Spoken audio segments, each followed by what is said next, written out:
Sir आजकल preparation में किसी भी चीज़ की प्रिपरेशन में जो है सबसे बड़ा जो एक हर्डल आता है वो सोशल मीडिया का ही है। सर जिस दिन मैंने तैयारी शुरू की थी उसी दिन से sir WhatsApp, Facebook, Instagram, Twitter सभी चीज़ अपने अकाउंट एक्टिवेट कर दिया और आज प्रेजेंट कहता है सर। तो दोस्तों, आपने हमारे पुराने वीडियो को काफ़ी प्यार दिया, सपोर्ट किया और हमारे चैनल पे बहुत ही जल्द 1000 सब्सक्राइबर पूरे होने वाले हैं। और आज हमारे साथ नए मेहमान जुड़े हैं, नमन भाई।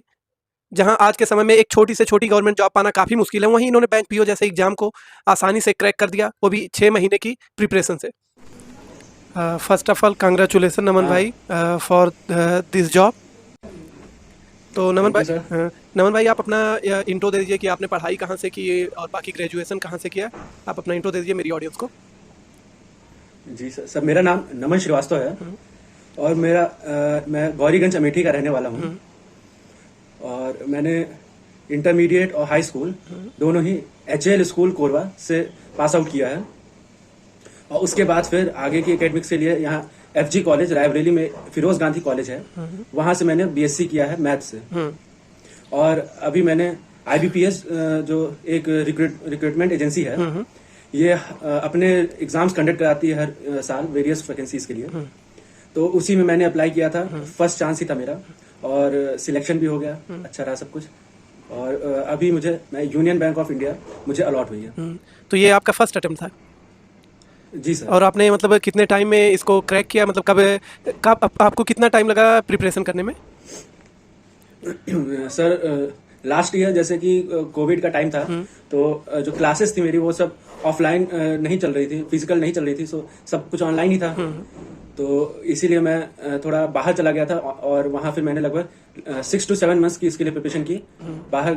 लेकिन वहां पे भी सेकंड वेव आ गई थी अप्रैल के टाइम पे, तो कोचिंग इंस्टीट्यूट तो वहां पे भी बंद ही हो गए थे सारे। मैं वैसे मैंगलोर गया था लास्ट ईयर मार्च के अराउंड, और फिर लगभग 10 to 15 डेज कोचिंग चली होगी। टाइम करके एक कोचिंग इंस्टीट्यूट है, ट्रियम्फेंट इंस्टीट्यूट ऑफ मैनेजमेंट, उसमें मैंने ज्वाइन किया था।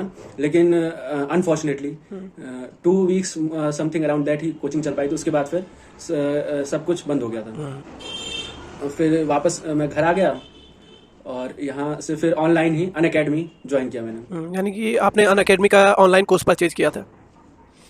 जी सर, अनअकैडमी का सब्सक्रिप्शन लिया था। और उसी से आपने प्रिपरेशन की है पूरी? जी सर। तो ये बताइए सर, बोलिए। हाँ सर आप बोलिए। हाँ, तो आप ये बताइए कि आपको जब ये जॉब मिला होगा तो मतलब फैमिली का क्या रिएक्शन रहा? सर मैं यहाँ सर नीचे वाले मेरा 2 फ्लोर का रूम घर है, तो मैं नीचे वाले फ्लोर पे ग्राउंड फ्लोर पे स्टडी करता हूँ अपनी सारी सब कुछ। यहीं पे एक रूम है, तो ये तो पता था, इसका फाइनल डेट पता होती है कि 1 अप्रैल को रिजल्ट आउट होता है। तो डेट तो पता थी कि सुबह उठे फिर यहाँ नीचे आ गए थे। फिर around 10 o'clock in the morning result declare हुआ और मेरे पापा और हम साथ में बैठे हुए थे यहाँ पे, पूरी फैमिली साथ में फिर थी? मैंने नीचे तो सिर्फ पापा ही थे मेरे वैसे। फिर मैंने रिजल्ट चेक किया अपना, उसमें देखा Union Bank of India allot हुई है, मिल गई है मुझे। मैंने पापा को बताया, बहुत उस समय तो बहुत ज्यादा मतलब खुशी का वो होता है। फिर पापा को जैसे ही बताया, फिर हम पापा ऊपर गए, फिर पूरी फैमिली को फिर बताया। वो जो मोमेंट था वो बहुत ही अच्छा नेक्स्ट लेवल का मोमेंट था। सभी लोगों की आंखें नम थी, जितने भी मेरे फैमिली मेंबर्स हैं। मेरे फैमिली में मेरे पापा हैं, मम्मी हैं, इसके अलावा मेरे भैया हैं, भाभी हैं और एक मेरा भैया का लड़का भी है, छोटा सा है, 2-3 साल का है। तो सभी लोग बहुत ज्यादा खुश थे और सभी लोग की आंखें नम थी उस समय। ये है कि जो वैसे ये मोमेंट ऐसा होता है कि मतलब काफी खुशी का मोमेंट होता है जब फैमिली में किसी को जॉब मिल जाए, वो भी गवर्नमेंट जॉब। तो फैमिली की खुशी का ठिकाना नहीं होता सर। वो भी फर्स्ट अटेम्प्ट में। हाँ, वो भी फर्स्ट अटेम्प्ट। और खुशी मिलती है अंदर से सर, वो जो एक होता नहीं है कि कुछ अचीवमेंट वाली फीलिंग आती है। हाँ सर, वैसा ही था। मतलब सभी लोग बहुत खुश थे। उसके बाद फिर बधाइयाँ भी आने लगी सबके, कॉन्ग्रेचुलेशंस बहुत से लोग। सर यहाँ वैसे जो गौरीगंज के यहाँ के वो हैं member of legislative assembly, MLA। हाँ सर, विधायक जो हैं उन्होंने अपने ट्विटर हैंडल और फेसबुक हैंडल से ये शेयर भी किया था। और फिर सबको धीरे धीरे और भी पता चलने लगा। फिर बहुत लोगों का आना जाना हुआ, बहुत लोग आए, बड़े बड़े सर यहाँ के जितने भी जो पॉलिटिशियन से लेकर के बिजनेसमैन तक सभी लोग मिलने आए थे, बधाई देने आए। और सर बहुत ही मतलब खुशी हुई थी, ऐसा लगा था कि हाँ कुछ अचीव किया लाइफ में। ये मोमेंट तो मतलब अब लाइफ टाइम याद रहेगा, क्योंकि this is the first achievement जो कि लोगों को याद ही रहेगा हमेशा। जी सर, बिल्कुल। तो आप ये बताइए कि आपने कब सोचा कि मैं बैंक की प्रिपरेशन करूं? सर 12th के बाद इंटरमीडिएट करने के बाद सर मैंने बीएससी ज्वाइन किया। उस समय सर गाइडेंस का इतना वो थोड़ा अभाव रहता है। हाँ हाँ, तो रहता ही। और उस समय हाँ सर समझ नहीं आया कि क्या करना चाहिए क्या नहीं करना चाहिए। तो एक नॉर्मली बीएससी ज्वाइन किया। उसके बाद फिर सर जब कंप्लीट होने को आया था सर, तो ये लगा कि सर कोई टेक्निकल डिग्री तो है नहीं, तो इसका कोई ऐसा बहुत ज्यादा या तो पीजी करना फिर पीएचडी करना, ऐसा बहुत मतलब नियर फ्यूचर कोई इसका फ्यूचर दिख नहीं रहा था मुझे। तो इसलिए माइंड में आया कि ग्रेजुएशन वैसे जितनी भी गवर्नमेंट जॉब होती हैं उनके लिए ग्रेजुएशन ही एलिजिबिलिटी होती है। तो इसलिए फिर सर गवर्नमेंट जॉब में आने का सोचा। और मेरे जीजा जी हैं, इसके अलावा मेरे भैया हैं, मेरे कजिन, वो भी दोनों लोग केनरा बैंक में हैं इस समय। तो सर वहाँ से भी थोड़ा मोटिवेशन मिला कि अब फैमिली मेंबर्स भी हैं यहाँ पे। और जीजा जी मेरे जो हैं वो इस समय केनरा बैंक हेडक्वार्टर में है बेंगलोर में। उन्होंने काफ़ी गाइडेंस दिया कि प्रिपरेशन कैसे करनी है, कहाँ क्या कब करना है। तो काफ़ी हेल्प वहाँ से मिली। फिर इसीलिए सर ये वाला पाथ सिलेक्ट किया। तो आप ये बताइए कि मतलब आपने पढ़ाई को कितना टाइम दिया? एक 24 घंटे में जैसे होता है कि आपने पढ़ाई को एक दिन में कितना घंटे पढ़ाई की है? सर ऐसा मतलब फिक्स्ड आवर्स तो नहीं थे। ये था कि दिन भर में 24 आवर्स में मिनिमम 7 to 8 आवर्स डेडिकेट करने हैं। और टाइम नहीं फिक्स था कि जैसे सुबह उठ के इतने से इतने बजे तक, ऐसा कुछ नहीं था। लेकिन ये था कि मतलब 7 to 8 आवर्स मिनिमम डेडिकेट करने ही है, फिर वो चाहे 24 आवर्स में कभी भी हो। तो जैसे ये था कि 2 घंटे के लिए क्वांट और 2 घंटे रीजनिंग और 2 घंटे इंग्लिश और इस बचे हुए 1 से 2 आवर में जनरल अवेयरनेस। हाँ, और इंग्लिश में भी मतलब हर एक टॉपिक में जो पर्टिकुलर सब्जेक्ट्स हैं इनके सर वीकली और डेली टारगेट्स रहते थे कि आज के दिन में ये कंप्लीट करना है। अगर ये टॉपिक मॉक टेस्ट जैसे अगर दे रहे हैं तो उसमें कोई टॉपिक वीक है जिसमें 2-3 बार अगर उसी टॉपिक में मार्क्स मेरे गलत हो रहे हैं, गलत नंबर कट रहे हैं, तो ये टारगेट रहता था कि इस जो ये वीक है इसमें इस टॉपिक को इम्प्रूव करना है। उस टॉपिक को भी सब डिवाइड करते थे पर डे के हिसाब से, आज ये खत्म करना है। इस तरीके से ऐसे करते थे सर, ऐसे फिर पढ़ाई की इसी तरीके से। तो आपने यानी कि प्रॉपर टाइम टेबल बना के पढ़ाई नहीं की, मतलब ऐसे ही रोज आपने 7 से 8 घंटे मतलब अपनी पढ़ाई को दिया? हाँ सर मेन दिक्कत ये थी टाइम टेबल की कि घर पे रह रहे थे तो थोड़ा मतलब कुछ ना कुछ तो काम आ ही जाता था। वैसे फैमिली मेरी बहुत ज्यादा मेरे साथ मतलब कंट्रीब्यूट करती थी मेरी स्टडीज के लिए, बहुत कभी भी उनको कोई एक्स्ट्रा डिस्टर्बेंस कभी भी क्रिएट नहीं किया। और लेकिन जैसे सर कुछ भी इमरजेंसी हो गया, कुछ भी थोड़ा बहुत तो रोज काम पड़ ही जाता है। वो तो घर का काम है, वो तो करना पड़ जाता है। हाँ सर, तो बस इसी वजह से तो बाकी इसलिए टाइम टेबल फिक्स नहीं किया था। ये था कि हाँ दिन भर में आज का अगर ये टारगेट है तो सोने से पहले ये कंप्लीट करना है, बस ये था।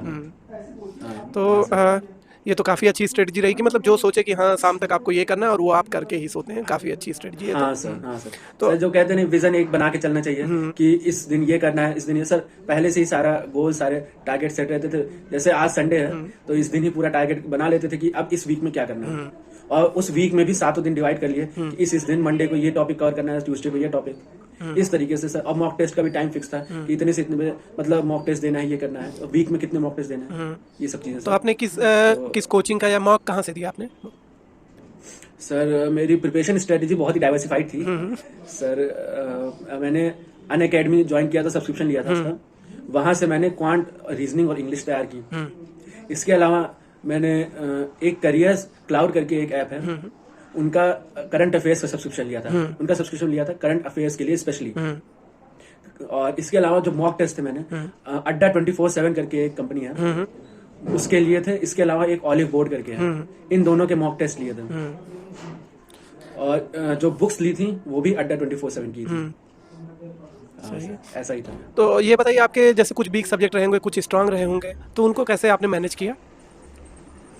हाँ सर स्टार्टिंग में तो बहुत डिफिकल्टीज आई सर। मतलब ये इसका जो प्री का पेपर होता है बैंकिंग एग्जाम का, वो 100 मार्क्स का होता है। 1 आवर का उसमें टाइम होता है, 20 मिनट्स।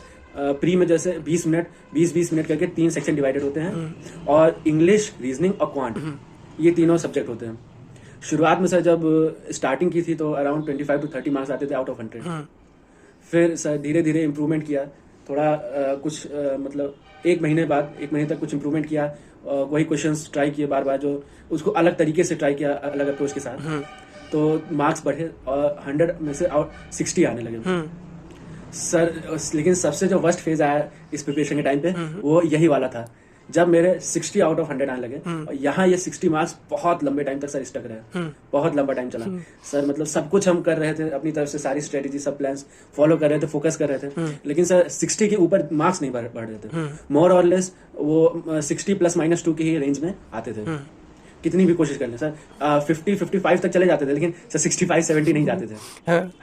हाँ, तो सर वहाँ पे फिर सर कुछ गाइडेंस भी सर लिया अपने जीजा जी से और भैया से। फिर कुछ स्ट्रेटेजी चेंज की, जो एक जिस लाइन को पकड़ के चल रहे थे, तो समझ आया कि हाँ ये थोड़ा ठीक, इसको चेंज करने की जरूरत है। तो अब तो उसको चेंज किया, फिर कुछ इंप्रूवमेंट हुआ, फिर 80 आने लगे आउट ऑफ 100, फिर ऐसे इंप्रूवमेंट करते करते 90+ भी आने लगे आउट ऑफ 100। तो मतलब जब 90+ आने लगा तो आपको तो लग गया होगा कि हाँ आपका सिलेक्शन तो अब हो जाएगा, मतलब एक तरीके से लगने लगता है ना, कॉन्फिडेंस आ जाता है कि हाँ हो जाएगा। तो क्योंकि आपकी बात क्योंकि कट ऑफ भी शायद आपका 76-77 रहता है जनरल का कट ऑफ। जी सर सर वो पेपर देने के बाद ऐसे आइडिया लग जाता है कि हाँ मुझे फिर से प्री की तैयारी करनी है या मेंस पे फोकस करना है। कोई भी स्टूडेंट होगा, उसको पेपर देने के बाद आइडिया लग जाता है, भले वो बताए या ना बताए, लेकिन अंदर से उसे पता होता है कि हाँ पेपर मेरा अच्छा गया है, मेरे सिलेक्शन के चांसेस अच्छे हैं, या फिर मुझे फिर से अब दोबारा से इस प्री की तैयारी करनी है। तो सर पेपर तो मेरा अच्छा गया था। मैंने प्री का जो मेरा पेपर था 18 दिसंबर को था लखनऊ में, और मैंने 92 अटेम्प्ट्स किए थे आउट ऑफ 100। 92 अटेम्प्ट्स, हाँ। और सर मेरे 85 मार्क्स आए थे, लेकिन नॉर्मलाइज करने के बाद 81 हो गए थे, 81.0 आउट ऑफ 100, और कट ऑफ गई थी जनरल की 77.0 यूपी की। तो सर मेरा क्वालिफाई हो गया था। और उसके बाद फिर सर 25 जनवरी को मेंस था, और सर मेंस में एक एक्स्ट्रा सब्जेक्ट बढ़ जाता है, जनरल अवेयरनेस। बाकी 3 सब्जेक्ट वैसे ही रहते हैं, एक एक्स्ट्रा बढ़ जाता है जनरल अवेयरनेस, और टोटल मार्क्स का इसमें होते हैं 200। और सर इसमें भी मेरा पेपर अच्छा गया था। मैंने something around out of 200 96 to 97 question attempt किए थे, और मेरे कोइंसिडेंटली मेंस एग्जाम में भी 81.0 मार्क्स ही आए। इसका कट ऑफ में भी 81.0 थे, इसका कट ऑफ सर 72.0 था जनरल का। ओके। हाँ, और सर मैंने प्रेफरेंस मांगते हैं उसमें, जितनी भी नेशनलाइज्ड बैंक्स हैं तो उसको ज्वाइन करने के लिए आपकी प्रेफरेंस मांगते हैं फॉर्म फिलिंग के टाइम पे। तो मैंने नंबर 1 पे यूनियन बैंक ऑफ इंडिया भरी थी, और यूनियन बैंक ऑफ इंडिया ही मिल भी गई। ओके, सही है। हाँ सर। तो इंटरव्यू तो इसमें होता होगा ना? सर इंटरव्यू नहीं होता। ओके, चलिए सही है। हाँ। फिर आप ये बताइए कि मतलब आपने सोशल मीडिया को कितना टाइम दिया, जैसे व्हाट्सएप, फेसबुक, इंस्टा, आजकल बच्चे तो यही सब करते रहते हैं, काफी टाइम देने लगते हैं, तो आपने इसको कैसे मैनेज किया? सर आजकल प्रिपरेशन में, किसी भी चीज की प्रिपरेशन में जो है सबसे बड़ा जो एक हर्डल आता है वो सोशल मीडिया का ही है। सर जिस दिन मैंने तैयारी शुरू की थी उसी दिन से sir WhatsApp, Facebook, Instagram, Twitter सभी चीज अपने अकाउंट एक्टिवेट कर दिया। और आज प्रेजेंट डे तक सर कोई भी सोशल मीडिया नहीं यूज करते हैं एक्सेप्ट टेलीग्राम। टेलीग्राम भी सर हम यूज नहीं कर रहे थे, बस अनअकैडमी जब सब्सक्राइब किया, उसको ज्वाइन किया, तो उसके जितने भी पीडीएफ होते थे और इसके अलावा जितना भी कंटेंट होता था वो पीडीएफ वाला, वो सर टेलीग्राम पे वो लोग प्रोवाइड करते हैं। तो सर बस इसीलिए टेलीग्राम ज्वाइन किया था, वरना एज सच टेलीग्राम ज्वाइन करने का भी कोई मोटो नहीं था। हाँ, वैसे अभी मैंने आपको जब मैसेज करने के लिए सोचा, आपका नंबर मिला तो मैं सोचा व्हाट्सएप मैसेज करूं, तो मैंने देखा कि आप व्हाट्सएप पे नहीं है इस नंबर से, तो मैंने सोचा शायद दूसरे नंबर से हो। जब आपसे बात हुई तब पता चला कि सही आप सच में मतलब बस टेलीग्राम पे ही हैं। मतलब इसके लिए भी मतलब काफ़ी मोटिवेशन की ज़रूरत होती है। लोग मतलब आजकल सोशल मीडिया से दूर नहीं रह सकते ना। जी सर, लेकिन आपने ये किया। सर सोशल मीडिया का तो सर इसको डेडिकेशन, अगर गवर्नमेंट जॉब चाहिए तो अपनी तरफ से डेडिकेशन देनी पड़ेगी। उसमें सर कोई सेकंड ऑप्शन नहीं है आपके पास कि कोई शॉर्टकट हो या कुछ हो। सर इन सब चीज़ों से आपको अवॉइड करना पड़ेगा, दूर रहना पड़ेगा। हाँ सर, ये सब सर ऐसा सच कुछ गलत चीज़ नहीं है सर, लेकिन हम लोग को डिस्ट्रैक्ट करने का काम करते हैं। हाँ सर, जैसे अगर आप प्रिपरेशन कर रहे हैं सर, मैंने सब कुछ ऑनलाइन ही स्टडी की, सारी प्रिपरेशन ऑनलाइन की। सर एक नोटिफिकेशन अगर आ गया तो उस माइंड में आता है कि हाँ चलो अच्छा देख लेते हैं क्या मैसेज आया, एक बार देख लेते हैं, रिप्लाई कर देते हैं, फिर क्या 1 ही मिनट तो लगेगा, होता है ना सर। उसके बाद फिर वो 1 मिनट कब आधा घंटा हो जाता है, 1 घंटा निकल जाता है सर, वो पता नहीं चलता। इसीलिए बस इन्हीं सब चीजों को अवॉइड करने के लिए, इन सब चीजों से दूर रहने के लिए सर सोशल मीडिया अनइंस्टॉल कर रखा था। तो आप ये बताइए कि अगर आपके मान लीजिए जूनियर से या कोई भी गवर्नमेंट जॉब की प्रिपरेशन कर रहा है तो वो कैसे प्रिपेयर करे, मतलब कितना टाइम दे, क्या करे, कुछ उसे सजेस्ट कर दीजिए। सर कोई भी जो है अगर जो भी इसमें गवर्नमेंट जॉब की तैयारी करना चाहता है या इस फील्ड में उतरना चाह रहा है, तो सर आपने हमने भी बहुत देखा जब सर हम घुस रहे थे, मतलब इस फील्ड में एंटर कर रहे थे प्रिपरेशन की, तो मेरे सामने बहुत सारे ऐसे एग्जांपल्स थे और मेरी फैमिली में भी थे जो 2-2 3-3 साल से पहले प्रिपरेशन किए हों तब जाके कहीं लगे हों। हाँ सर, ऐसा फर्स्ट अटेम्प्ट में तो सर किसी को नहीं देखा था। वो तो है ही, काफी मुश्किल होता है। हाँ सर। तो वही हाँ आप सर, ये है कि स्ट्रेटजी बता दीजिए कि हाँ मतलब सर। वही कैसे तैयारी करें। जी सर ये है कि अगर आप कोई भी न्यू स्टूडेंट है जो एस्पायरेंट है गवर्नमेंट जॉब का, तो उसके लिए बस इतना ही कहना चाहेंगे कि अगर जॉब चाहिए तो मिलेगी, जरूर मिलेगी, बस अपनी तरफ से पूरा डेडिकेशन देना पड़ेगा। और अभी तक एक वो चला आ रहा है कि हार्ड वर्क होना चाहिए, हार्ड वर्क होना चाहिए। सर इसको थोड़ा सा रिप्लेस करना चाहेंगे। हार्ड वर्क तो ठीक है, लेकिन स्मार्ट वर्क अगर करेंगे आप तो आप सर पहले अटेम्प्ट में भी बड़े आराम से निकाल सकते हैं। हार्ड वर्क को रिप्लेस करना है स्मार्ट वर्क के साथ, और डेडिकेशन चाहिए सर, परसिस्टेंस। जो सर बहुत से बच्चे ऐसे होते हैं जो आते तो हैं सर इस फील्ड में मोटिवेशन के साथ, लेकिन फिर सर कुछ महीने बाद एक भी पेपर नहीं निकलता है तो डीमोटिवेट हो जाते हैं और फिर छोड़ देते हैं। तो इन सब चीजों से बचना है सर, परसिस्टेंस सर, इस पर टिके रहना है, परसिस्ट करते रहना है, और एक ना एक दिन जॉब जरूर आप लेके अपने हाथ में फ्लाइंग कलर के साथ सर बाहर आएंगे। हाँ सर। तो थैंक यू नमन भाई for connecting on my YouTube channel. Thank you sir very much.